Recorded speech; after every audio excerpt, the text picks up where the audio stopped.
Welcome to English literature class. Today we will start our poem My Teddy Bear. I have a little teddy bear who's always there for me when I need someone to talk.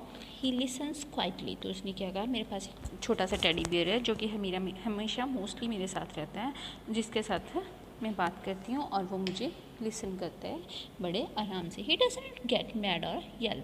वो कभी भी कुछ भी ऐसा गलत नहीं करता. और ever put me down make somebody look foolish in front of other, जो कि किसी के सामने उसको मूर्ख नहीं बनाता. He never gets jealous or envious and never has a fawn. It means wanting something that someone else has. Fawn and angry और worried look. वो कभी भी किसी के साथ जेलस नहीं होता, किसी की चीज़ को देखकर कुछ भी नहीं मांगता और कभी भी उसको गुस्सा नहीं आता. He cannot walk by himself. वो अपने आप चल नहीं सकता. So I talk him along with me. He enjoys all that I show him and I know he is full of glee. Glee means happiness. मैं उसको अपनी सभी enjoys शो करते हैं और उसके साथ अपना टाइम स्पेंड करती हूँ और उसको बहुत ज़्यादा खुशी होती है. He is the same size always. He never seems to grow. His fur is torn in places. I notice as I rock him to and fro. तो उसने क्या कहा कि उसका साइज़ सेम रहता है, वो ज़्यादा ग्रो अप नहीं होता, सेम ही है जैसा कि उसको दिखाई दे रहा था. When I need a hug, he is there waiting this open paws. His eyes is broken, his arms is ripped, but I don't mind his flaws.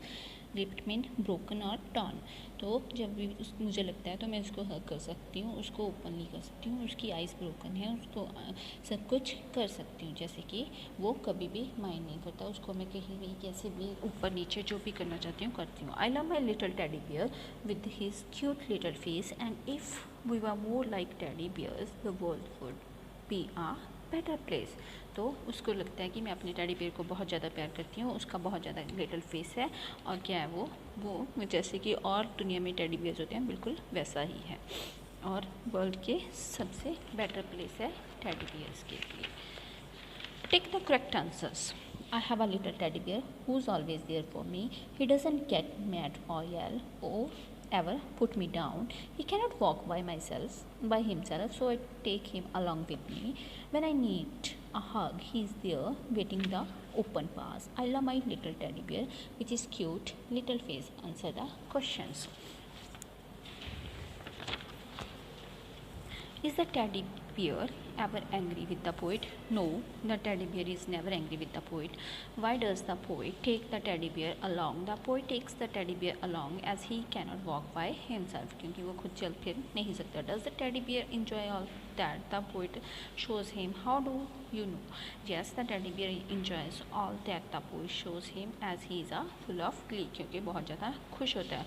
What is the one thing about the teddy bear that doesn't change at all? The one thing about the teddy bear that doesn't change at all is his size. What would happen if we were more like teddy bears? If we were more like teddy bears, the world would be a better place. जो कि सभी उसको teddy bears को like करते हैं तो world क्या हो जाएगा, सबसे बेटर प्लेस हो जाएगा. Who's always there for me? Who's always there for whom? The teddy bear is always there for the poet. When is he there? When is he there? He is there whenever the poet needs someone to talk. वो उसके लिए कब होता था, जब उसको किसी के साथ बात करनी थी. What does he do? He listens quietly. वो उसको शांति से सुनता था. What is the meaning of flaws? The meaning of flaws is a faults or defects. What are the flaws referred to in the above line? The teddy bear's eye is broken and his arm is ripped. These are the flaws referred in the above line. इसमें क्या है, उसकी जो eyes थी broken थी, उसकी arm क्या थी, रिपेट थी. Why does the poet not mind the flaws? The poet does not mind the flaws because the teddy bear always there for the poet. उसके लिए हमेशा होता था.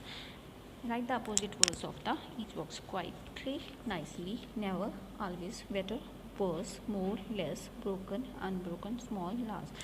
Look at the word and write a word that means same in the crossword. Quietly, nuisance, not notice, ripped, glue, famous. तो यहाँ पे हमने crosswords को उनके word के साथ compare कर दिया. Hope you guys understand all about the poem and the back exercise. Thank you. Have a good day.